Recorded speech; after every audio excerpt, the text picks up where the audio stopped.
Oğlanla oynaşı boyundan işleyip de dar beytmellerine hocalık ulaştırdın sen nihem ettin vallahi o deyip hümurda yapacak gayet gel niheme bakanı tapsam kamdik geliyor diye de var atanası giyiriptir de küçük kucuk var eken o sen beni o kucuk tutup boynun yani etikti de ayağına gayır uğraptıra ayttım ha sana şu boğuyu yok et deyip ana boğuyu boynumdan dişle dikti de ayağla diye de o hali benim çıtık çıtık etti diye. Malum soraptır okuvchilardan eng tiyli bu işçiler näme deyip var. Okuvchilar bir elini alıp malum yavtılık deyipdir. Näet bilýän diýdi çyran yakan wadyň öýüň içi yavtılık gidýär deyipdir. Gapdanlar okuvchi elini alıp yok malum eng tiyli bu işçiler ses deyipdir. Näet bilýän diýdi gıýgyran wadyň öýüň içine ýanlanyp gidýär deyipdir. Eýtki partadan men ýaly bir elini göwünni galyp oğa sen tekerin näme deyipdir, malum eng tiyli bu işler iç geçme deyipdir. Näet bilýän deyipdir, ay akşam kakam ne gıýgyr belli ne de çyran yak belli diýip. Hudaýa şükür diýip ikiden goňşy kurorda gidipdir, ol beýlekdi. Buraya maskala burun veren bolýar diýe owaň içinden merekede. Hudaýa şükür aragym goýdy. Aragım koydu deyip. Kim koydu arağı deyip. Eğerim koydu. Vay bir de övrüday ne koydun? Ne ehliyaldaydı koydu? Arağı koydu eğerim deyip dedi. Kaçan koydu dedi. 1:40 diye.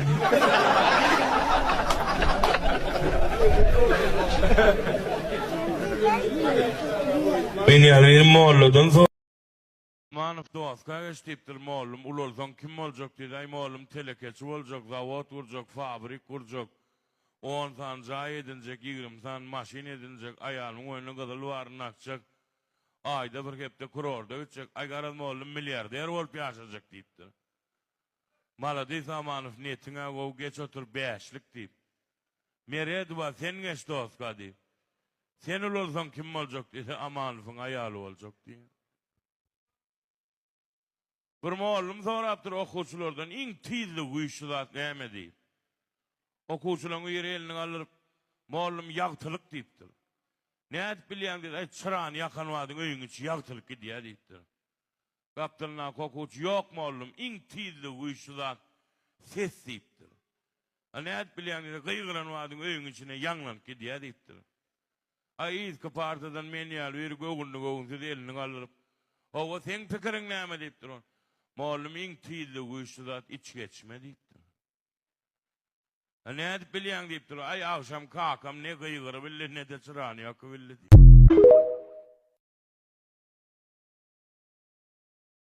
Gitti. İki tane kurra var ekenler, bular ul olup eşek çıkıptır da her doğru hocalığa düşüptür. Esti salımdan iki eşek gavat yaptılar, biri sen yal hor diye, biri men yal semiz diye de. Semiz eşek sonra yaptırlar. Näme o dosyam lagar düşüpsün diýdi. Ay eýem düşdi oğlum niye oğul düşdi agtygym niye. Bu dokun hojalygyň işi agşamam getirip ýanyna görüp gelýär sol bolmasa olam ýok. Teňe günüň oý diýänis ay o eýemiň masyny we oğlunyň motory we mene minýanem ýok. So bakly okulyň ýanyna iýi çwaýlan görnýär. Ey dosypdyr ýene bir adam bar o diýdi. Näme diýdi? Dün eýem agtygyna ýokda diýdi. Näme diýdi?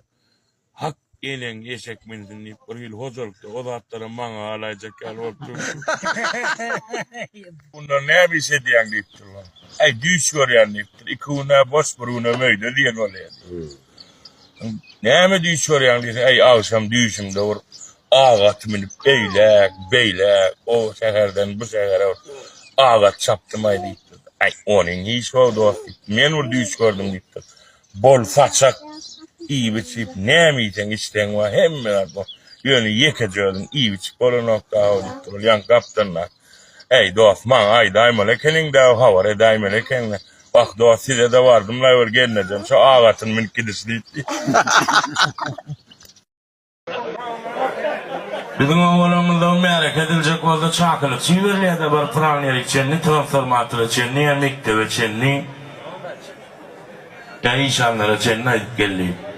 Bir ovada merak edilen mescidin uğdilini yığılyan ekeni. Ne misal için pikir verin Cemşidagı ertir oğulunu yürüye oğlu keçi barmanlar. Pikir verin ovadaşlar Cemşidagı oğulunu yürüye oğlu keçi barmanlar deyip. Şonu ovada geçen Thomas Yerbet onun yalgıdığın oğla.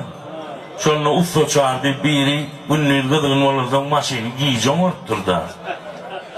İyiden cahan yağdırıptır ol mescid kıygırıptır. Pikir verin ovadaşlar usta çağırıyor oğlu öyle üçte çıkar yağlar deyip.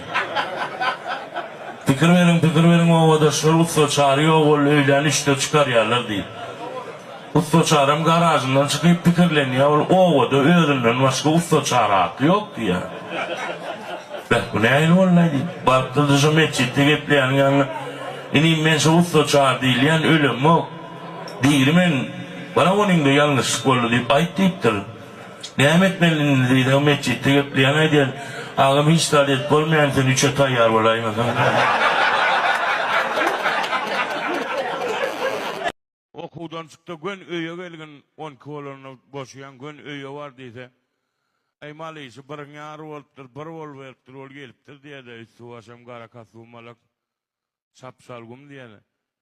Nirde boldun ayten 12'de boşadın ha deyip durun. Kaka yollanır, garra adam geçivilmeyen uğraken ol şonu yollan geçirdik deyip dedi. Ay berekallah şöyle bir yavşı içemede o delim deyip. Ertellik saat 2 volttur olinam gelinim, 3'ün yarlarına geliptir de. Nirde boldun ayten 12'de boşadın ha okudan. Kaka var garradaydı yollan geçivilmeyen uğraken mun yollan geçirdik dedi. Mun çavatla amır garrayın yolun geçirmek olmadı dedi. Kaka ol garrı geçmeyecek oldu diye. 3 yaşlı avtacağı atasının irden oluyor diye. Ata sadiga men alma gelende içip gelmey dedi. Deme diyen dedi. Atamcan sadiga men alma gelende ara içip gelmey dedi. İçip gelemde ne oluyor? Her gedek men koyup neyen kemal gittiyen. Yaram mok gitter yaramadan yumruk gitçe aşırlayıp yumruk kamır kaplarına şey yediye gelen o beylesinden de eşya gelen o şey ya varlıklık var da için oraya horo dit turan for ver var ya aşırlayıp ya şoğlan bağırıp sat ya almaskala var tezgin bağlın portföy diyen litrde uğlan ayda bağlı uklat petergenize şu at dittir gelin ayda ukloda portföy ya mı deyip uğlan ayda gelince sen yatanga ne adet patanın bilen o atayıp patiyordun ya diye Askavada var ya yürüğümün ortma dittir gelsek bir oynuyor dittir. Önüne kayda gelsen bir oynuyor gelmeden üç oynuyor diye. Oğul adam ayarına kuşum deyip börünne kâbe gidip gelittir. İnnem şu kuşum diyen ok dittir yazılay diye ne dağırlama kolonokten oluyor diye. Doğut çilimin ölümü kuğrumu dittir anırdakan vermecek kol böylittir. Onun ikini ver beyle kuruyanca birinci kariyarlı diye. Doğut çilimin ölüm kumu dittir avu getir ayın iyilenecek ve midar olduk diye.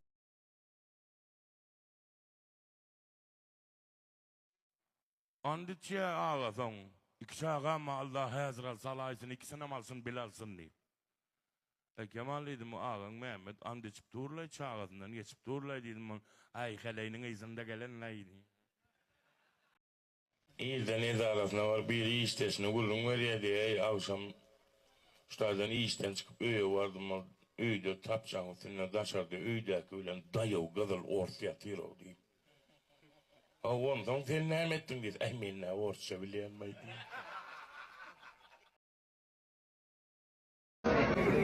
Gapur deyip bir brigadirimiz var bizim oğlun 2 metre 10 santim boyu Amerikan'ın basketbolisti ya Allah.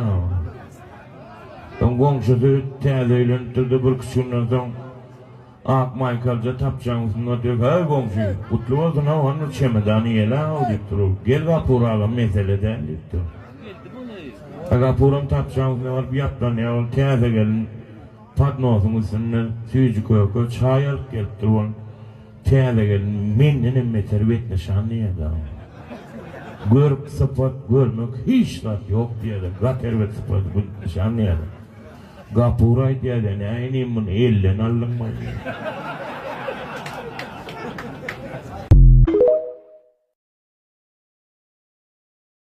Çerkezip bir klases geldi olur katı gidecekler mene ona pendelin çüşü diyen. Bakım deydi olay klasesimde attıydım da ol alt çoğray diye. Buna bir ölse yana bir vereyim eden öyle çünkü gidip oturası iş yok diye.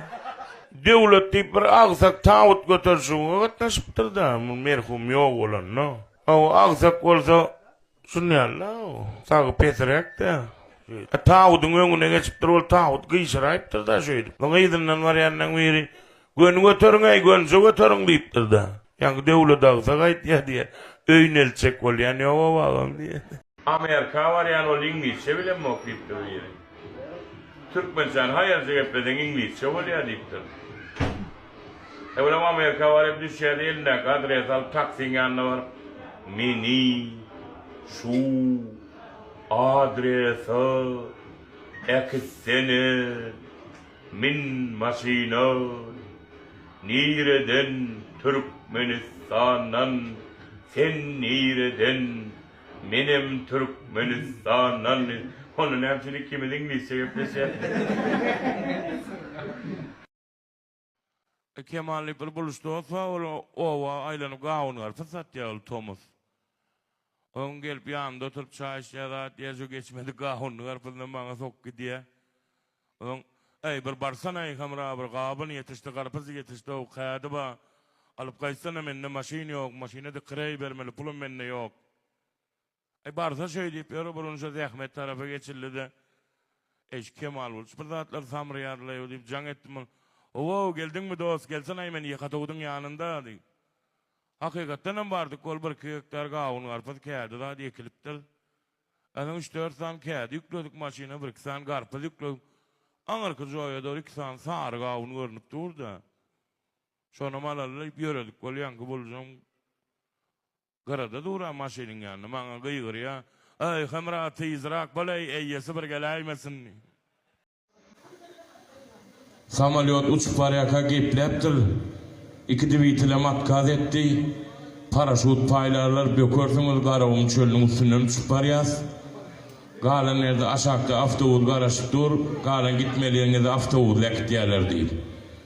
Ay men yal verem paraşutu verip kapına alına vardı da. İni neden de açılıyor deyiptir o. Ağam havada gayet başlayan onun için sana bir kızı lüp çekey deyiptir açılıyor deyiptir. Ayankam gayet geliyor ki kızı lüp çekiptir o kızı lüp eline geliptir ama. Paraşut açılmandıra. Yan kaydan oluyor diye paraşut açılır diye ve soktular o şulun hafta uğdur o amkarayı.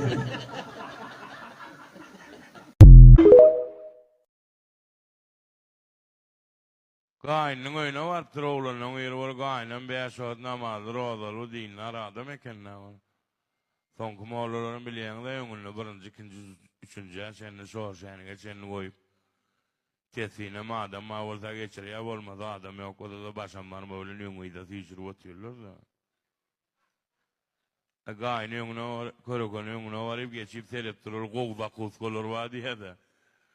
Dahi bir çocuk arak sargasana deyiptir o samsık olmayı deyiptir. Arak haram sana da masavet veriyen ulanma deyiptir o. Körükün cüzünden teyze yüzlükten birini çıkarıp dahi bir çocuk arak sarga galam senki deyiptir. 30 manda arak veriyorlar 70 mand galyara. Gıygırttır avtığına Ahmet gidip geldi.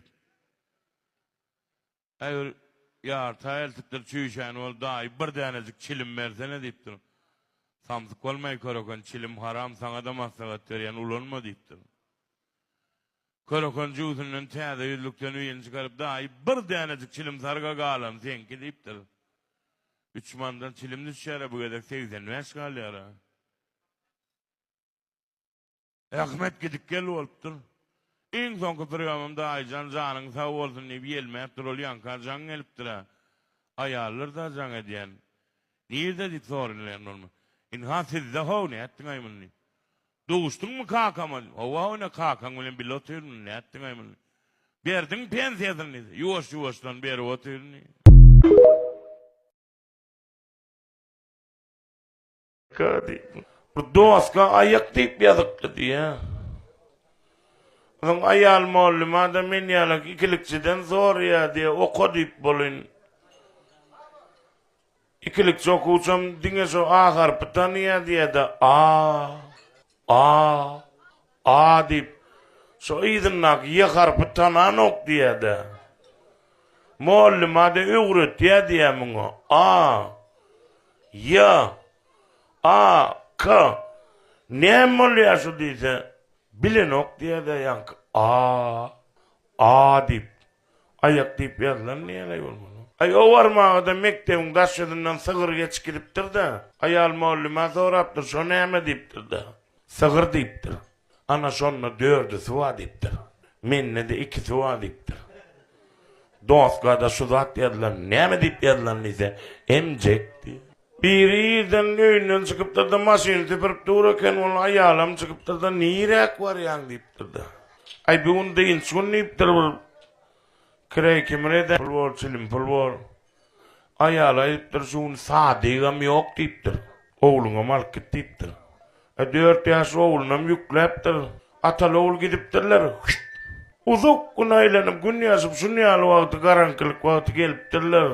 Onun ayalı zoraptır yank oğlunun. Hova nirek ettiniz kakan ulen deyiptir. Ece deyiptir. Berden yola çıktık kol kakamın yanına 4 tane adam yine deyiptir. Olar pul verdiler deyiptir. Son yine de kakamın yanına 4 tane adam yine deyiptir. Olarım pul verdiler deyiptir. Son kakamın yanına ece deyiptir. O isgenine cemin ne o deyiptir. Olar kanalın kıyasına vardılar deyiptir kanalın kıyasına. Oğlum deyiptir olun. Kakama meşin çıkaydı o isgenine de eşin çıkaydı deyiptir. Oğlum bunlar kanalası o düştü mü deyse. Ya kavgece sen aşık olsun mahalletek deden zadın ettiler diye. Oğlu edim olan okuyup teviye vardır oğlundan bir olun teviye bir kağıda su vertir de yarsına verdin hiç yarsına geline ver oğlum olur deyiptir. Bir yaşa mankada gitle uğrar deyiptir. Yani bir kıyın yere mağına maydayın neyse aydağın deyse ilk adım tutan 3 adamsı ölür deyiptir. Öyle galiya değil mi? Öyle galiya hicam melaklığın oğul olundan yanıdan emgelerini kaydıptır. Gelip paylaşıp su içiptir, Huday ver, 9 ay 9 günlü oğul oluptur. Bir yaşa paraya yan sağgacı gitle uğrattır. Mama deyiptir ol mama sölüptür hemen. Dahi deyiptir ol dahi sölüptür. Kaka deyiptir ol kaptanın otururken gel oğlan. Ay boğuladı ödeyim döley deyip Törküca'ya geçip ölmeyen yerde 3 kat körpeçhanemi alıp üstüne de puha diyelim çekip Hasan yerden geleyim yine tayyar deyip yatıktır yankıyın. Yankıyın 2 saatte olan ayağı tutup dura komşu oğullu görünecek yani değil. Ey sağ olasın sağ olasın. Mağtumul hatamın sırlarını yiyip içmeli dünyadır diye.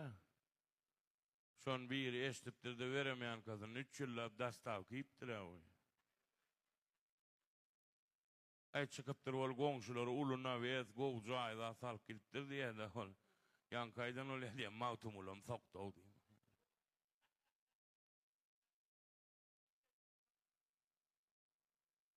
90 yaşlı govcu ulemak deyip doktora varttır. Doktoram barlak var tudağım sen siyik kutorpsun diye.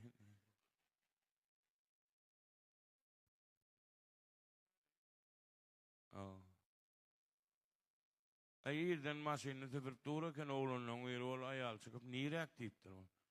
Ay bir onu o dokunniptir işem yoktur be aylen aymasam 5-3 benzin pul olsa deyip ayal ayıttır sadigam yok şu unniptir. Oğluna malkit deyiptir. Ay yer oğlum deyip atalı oğul çık gidiptirler. Güneş paraya geliptirler yankı oğlun. Ayal oğlundan sorattır. Nirek gittiniz kakan unen. Gece her şutaydan gittik ol kakamın yani 2 tane adam minne deyiptir. Bunlar düşünle pul verdiler deyiptir. Gece deyiptir. Son kakamın yani 3 tane adam minne deyiptir. Olurum düşünle pul verdiler deyiptir. Gece deyiptir. He oğlum deyiptir. Son kakamın yanına ors gelince minne o deyiptir. Bunlar kananın arasına vardık deyiptir. Kakamın meşini çıkardığı ors gelince deşini çıkarttı deyiptir. Oğlum onlar kanala suva düştüler mi? Suva düşermeyeceğiz yani aşırı komşu öyle mahalletek deden zaten ettiler o diye. Tahir ağa deyip bir İrak inni yan yakınlar Messine'de sünnete doğradılar da Türkmen ağa yongul o aylan priorite sünnete diyen ustalar var hatta. Tahir ağa deyip bir aylan o sünnete diyen ekenler var. On kez o pırçoğu gamşa götürüp berki diyer ha. Tahir'a berene hoken bunu alıp gidiyene ken yani öyle. Ayazan ne esliyle o vaylan sünnet edip esli daha düşenler de yankı Türkçükten. Tahir'a şundan funko döktüreyin ne diyeyim materyaller usta el tuttular. Ustadamın bağırla körpüde Tahir'a materyalleri orijinal eken ol maydarak deyiptir bunu pürüyce gerek birazcık vakit gerek deyiptir. Bir yığırım bundan havarlaşay deyip. Bor deyip gaydıp ustadı. Tahir'a yığırım bundan son var. Ne ettin deyip funkan tayarladın mı dedi. Hova Tahir'a deyip eline kapçık veriptir. İneyim ben funkada kadettim ol kapçık dik koyayıp sınlay deyse. Ustayt ya diye Tahir'a elinde götürüver ödül olup funka oluyor diye. İyiden 9'larda 2 tane magazine vardı da ağam öğlen 3 öçenli küçüğü şarak yazıp versene deyiptir. Magazincem saçağı çıkarıptır da şunun andiş deyiptir öğlen 3'te gelecek deyip yazıp ver ayar neyiptir. Yankam saçağın üstüne elini koyup öğlen 3'te gelmesem ne yemezsen edey saçak deyip küçüğü şarak alıp kaydıptır. Yani ölçüyorlar yarım saat 40 minutta kutoranırlar da can ediptirler dükkan çayının. Ağam dükkanın damay sen deyip. Hava hizmet yigitler deyip durun. Saçan alıp daşına çıksana yine de ördüsü gerek diye.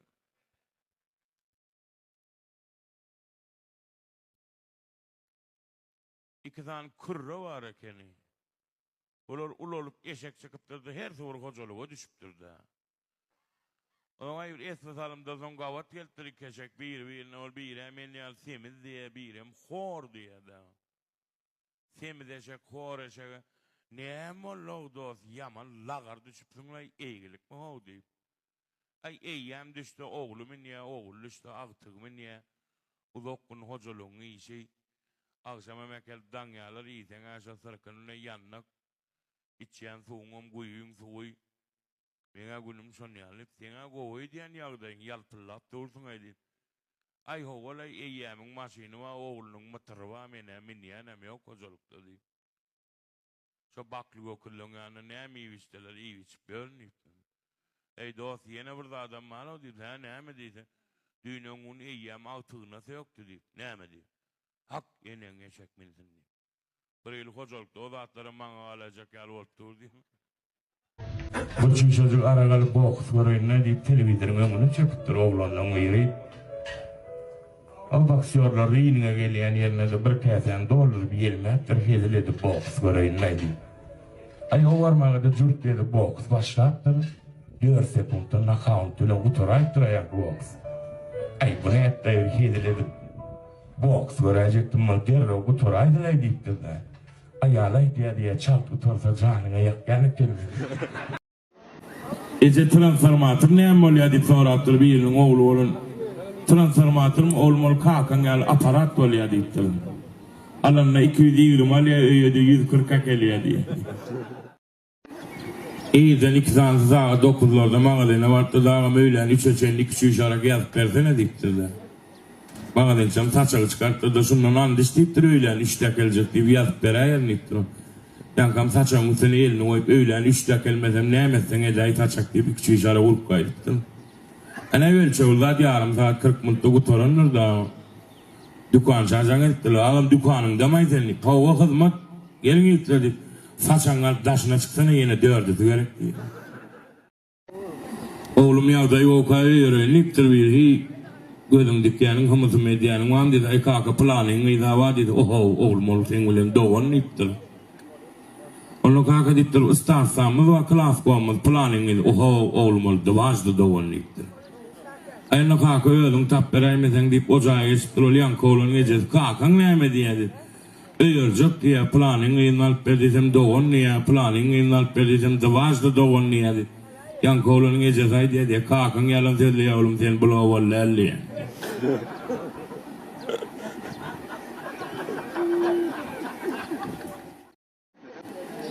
Yoleten halipe hedret çari. Ovadan gelnaydıptır aydım, ovadan gelnaydım. Beytten aytmal beyg aydım da oğlum hedret çari müyad aydı stiline. Yumuşacık edu aydıptır oluyor mu notulun veri. Ay hedret dakika ovadan gelnay, gov aytmadın aydıptır da. Hedret çari aydı yani eneyim ben aydiyan geldim, ben baydak gel gelin eldi. Orada da hazır keltir oğlunun uyri. Tong braydan tong ayalaydıptır. Kıyı oğlun iptir. Yung mga yiketagam yalın yedim yikecem diye dong ol tong guda ul diye ngoklaydıptır da. Indi mga yalan sedlemek bolunok diye.